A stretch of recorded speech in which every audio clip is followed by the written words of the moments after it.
Assalamualaikum warahmatullahi wabarakatuh. Waalaikumsalam warahmatullahi wabarakatuh. Hari ini pertemuan pertama ya untuk mata kuliah Introduction to Educational Literature. Ya, betul ya. Ini semester 3 ya, betul ya.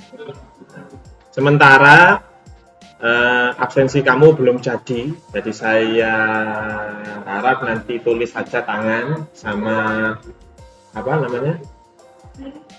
NIM ya, cukup itu saja. Dan nanti bagi yang tidak bisa ikut kelas bisa lihat di e-learning ya. Jadi saya masukkan namamu dan NIM-mu yang kamu tulis bisa dilihat besok atau nanti, paling cepat nanti ya. Ya, saya masukkan nama dan NIM-nya ya, begitu ya. Jadi meskipun kamu tidak masuk bisa lihat di e-learning. Misalkan Mbak Anggi tadi izin pagi-pagi izin kerja ya. Nah, teman-temannya kalau kerja juga bisa izin. Nanti lihat di e-learning ada link YouTube. Nanti kamu absennya lewat YouTube situ. Ya, kasih nama sama NIM gitu aja. Kasih komentar gitu aja. Ya. Oke. Mata kuliah ini nanti kita ketemunya itu selama 14 hari tatap muka. Ada 2 tes sumatif, UTS sama UAS gitu ya.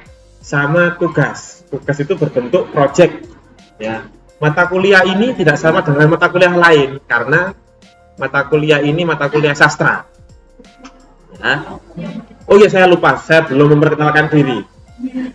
Ini pertama kali ya Pak Iqlil ya ngajar kelas ini ya. Nama saya Ahmad Iqlil Saifullah.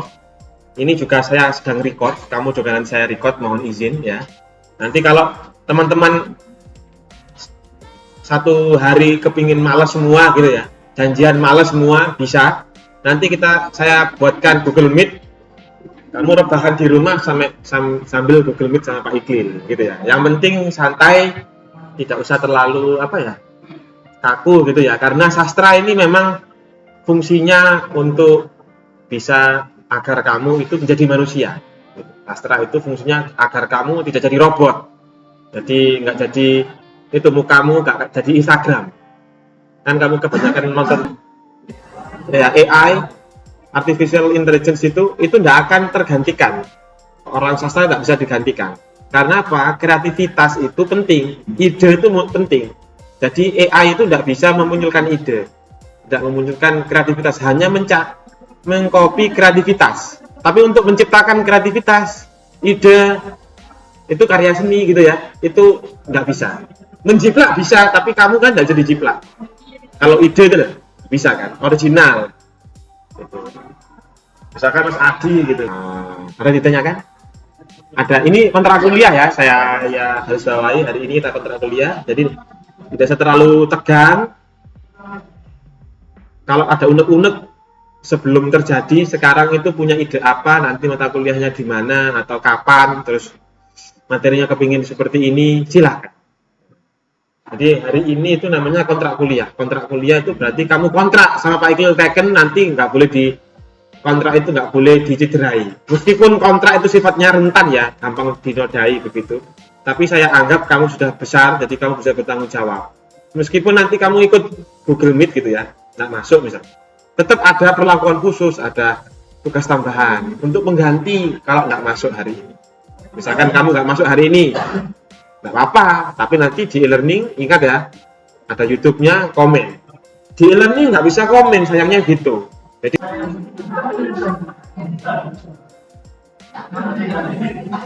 dulu ya, awang-awang itu sama kayak ceritanya, ada mirip-mirip sama ceritanya Mas Adi. Dulu itu ada santri namanya 9 anak ya.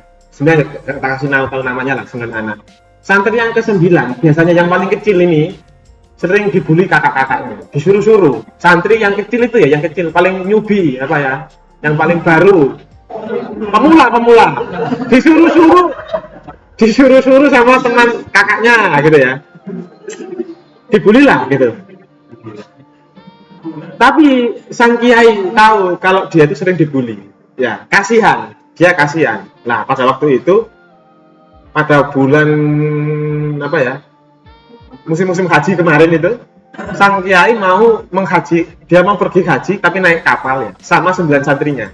Yang disuruh itu karena sayang sama santri yang nomor 9, disuruh yang ke-9 ini. Disuruh ngapain? Disuruh bakar beton, tahu beton? Beton itu bijinya nangka. Tadi kan ngomongkan nangka ada rambutnya, ini bijinya. Bukan rambutnya nangkanya, ini bijinya nangka. Nah, bijinya nangka ini disuruh bakar, ditunu istilahnya orang Jawa. Dibakar jumlahnya itu 10 pas ya. Yainya 1, 9 beton untuk santri-santrinya. Dibuat perjalanan dulu ndak ada apa istilahnya pesawat, ndak ada. Dulu itu ya pakai kapal ya, pakai kapal. Tapi 9 beton, 1 beton itu cukup untuk perjalanan 1 bulan lebih gitu ya. Sambil puasa mungkin ya, sambil puasa. Tapi begitu orang dulu satu sakti begitu. Lah, yang disuruh ternyata bukan yang santri pertama tapi yang ke-9. Lah, kakak-kakaknya iri, dengki gitu ya. Habis tadi kan ini kan MOS ya. MOS ya. KKNM istilahnya. Apa sih? PKKMB. Kan disuruh-suruh sama seniornya gitu. Dulu kan mungkin gitu kan. Ya disuruh-suruh gitu ya, cowongkel kan ya ini. Yang disuruh malah yang paling kecil, disayangin malah kok gak yang paling senior gitu kan. Kok yang paling kecil? Paham nggak kenapa? Nggak paham kan? Coba ceritain dulu. Disimpan dulu penasarannya. Pernah dengar nggak cerita ini? Nggak pernah. Padahal apa? Senior itu, yang senior pertama itu mau bakar beton itu tinggal dilihat aja terbakar. Saking saktinya. Orang dulu kan sakti gitu ya. Ada yang dilempar sama pupilnya gitu terbakar gitu ya. Nyarang kayak gitu. Jadi pokoknya sakti lah gitu. Yang nomor 9 ini nggak punya kesaktian apa-apa. Kayak kita ini, kayak zaman-zaman ini nggak punya keistimewaan apa-apa. Orang biasa-biasa. Dibakarnya pakai areng ya, Disuruhlah itu bakar 10 beton. Lah, 10 beton disuruh bakar karena iri, dengki, hasut. Apa ya, saya iri kok yang paling kecil kok disuruh. Akhirnya niat mencuri betonnya. Dengan cara apa? Yang nomor 9 disuruh, kamu pergi sana. Kamu pergi, disuruh dipanggil Pak Yai, kamu. Nah, padahal bohong ini ya.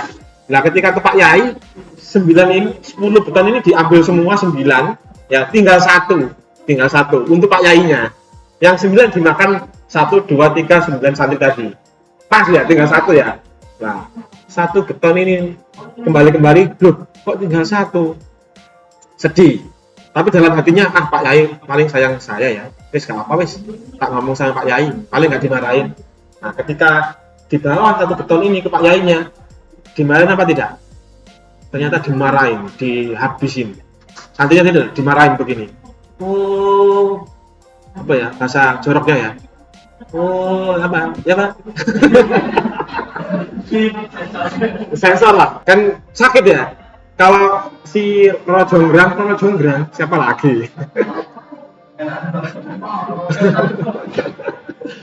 Masih sopan ya, nggak ngomong kamu jelek begitu. Buatkan saya sih bercanda, enggak ini. Kamu jelek, kamu kayak beton gitu kan. Sakit.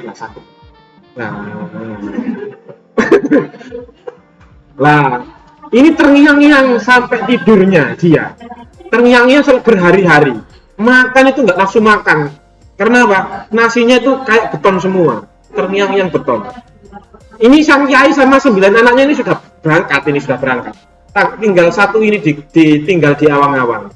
Tinggal di desanya Pak Iqbal. 1 anak ini, 1 santri aja. Tinggal di masih pipisnya itu kelihatannya beton. Ngengeknya itu ketok-ketokannya beton gitu. Semuanya hidupnya tidak berwarna karena jadi beton semua. Kamu pernah patah hati kan? Pernah ya? Jangan untung saja.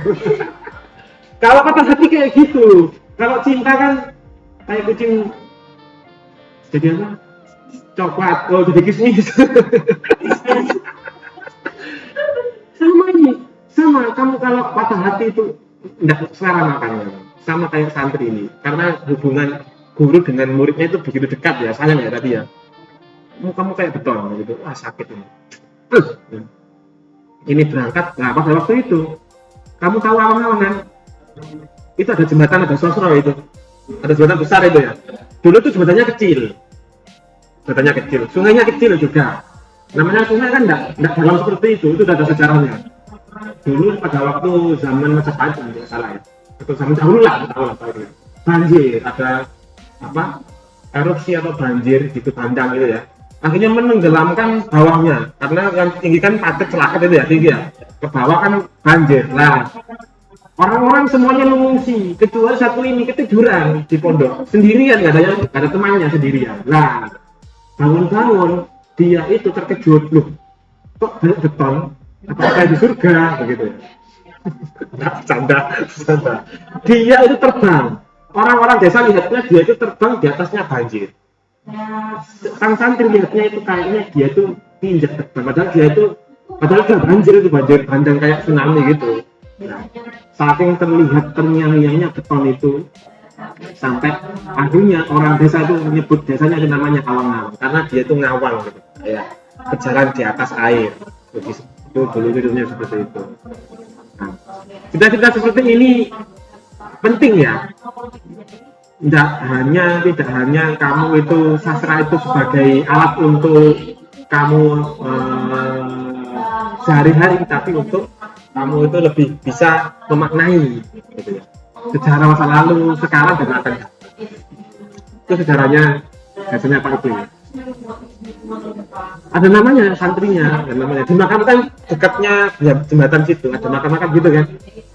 Kalau kamu ke Awang-Awang, kamu pernah ke ini nggak? Pernah ke mana? Petirtaan apa namanya itu di daerah Ngoro, belok kanan itu ada air 7 rupa itu, kalau dibuat itu tahu nggak? Jawa Tunduk pernah nggak? Kamu nggak pernah ke Jawa Tunduk? Ahmad Dhani pernah ke sana? Nggak pernah jalan-jalan ntar ya? Nggak pernah.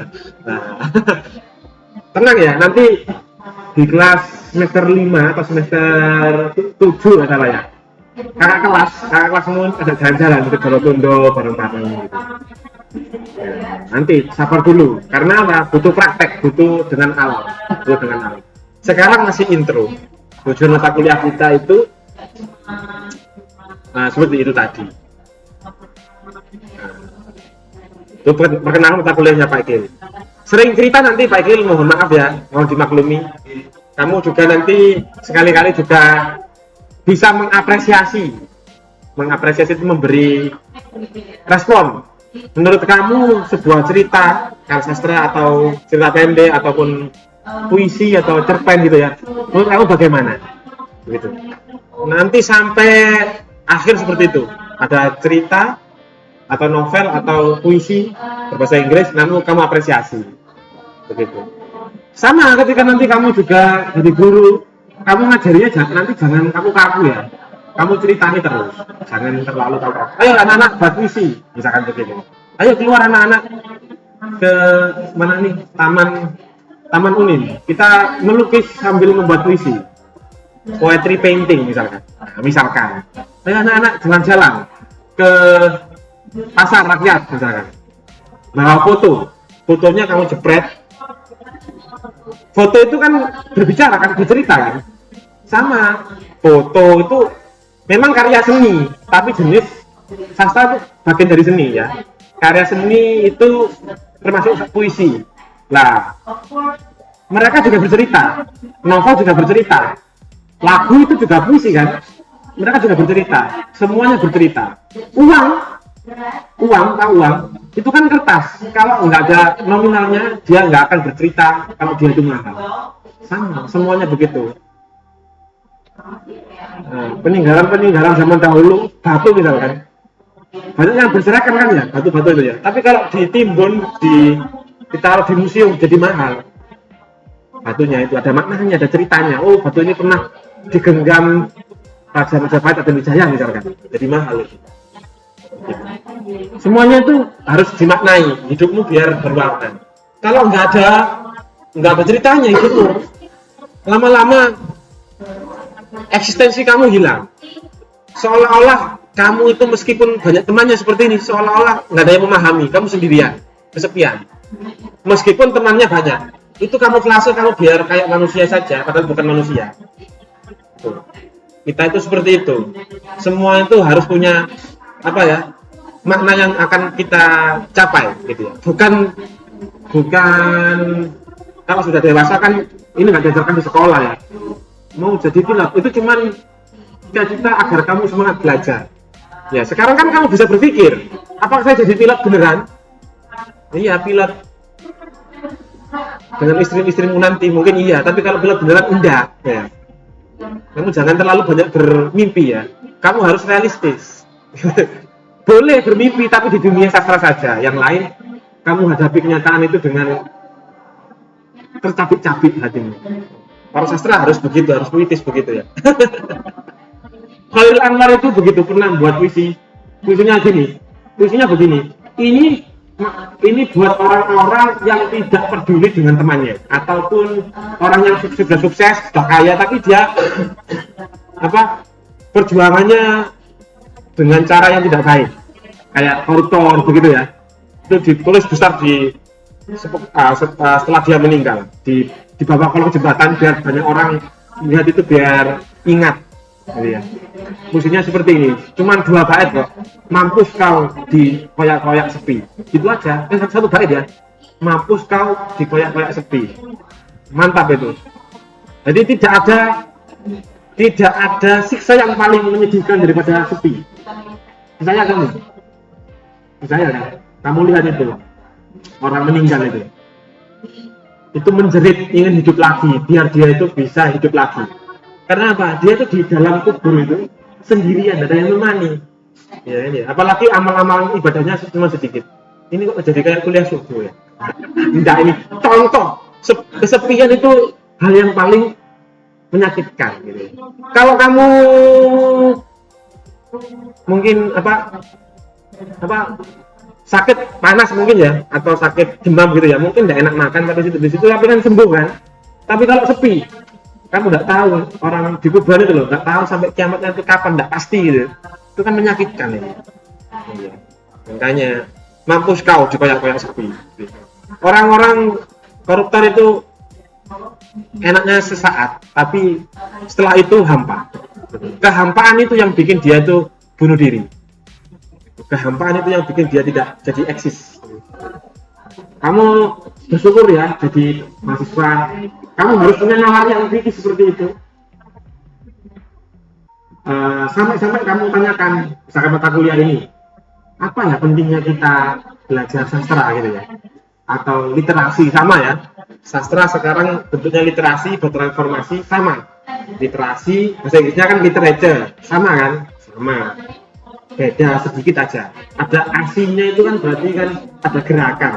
Misalkan nasionalisasi, ada sasi gitu. Itu gerakan untuk membaca dan menulis dulu, ya kan ya. Kalau sekarang bertransformasi, kita bisa tidak harus melek baca, itu tidak harus membaca dan menulis. Kita bisa membuat konten writer atau konten blogger gitu kan, itu juga termasuk literasi. Nah, ada proses kreativitas itu namanya literasi. Semuanya, everything. Itu literasi. Bahkan kita di komunikasi seperti ini proses literasi. Jadi Pak Ikil itu khusus memang di bahasa Inggris itu bahas masalah sastra. Khususnya saya yang senang itu sastra lingkungan.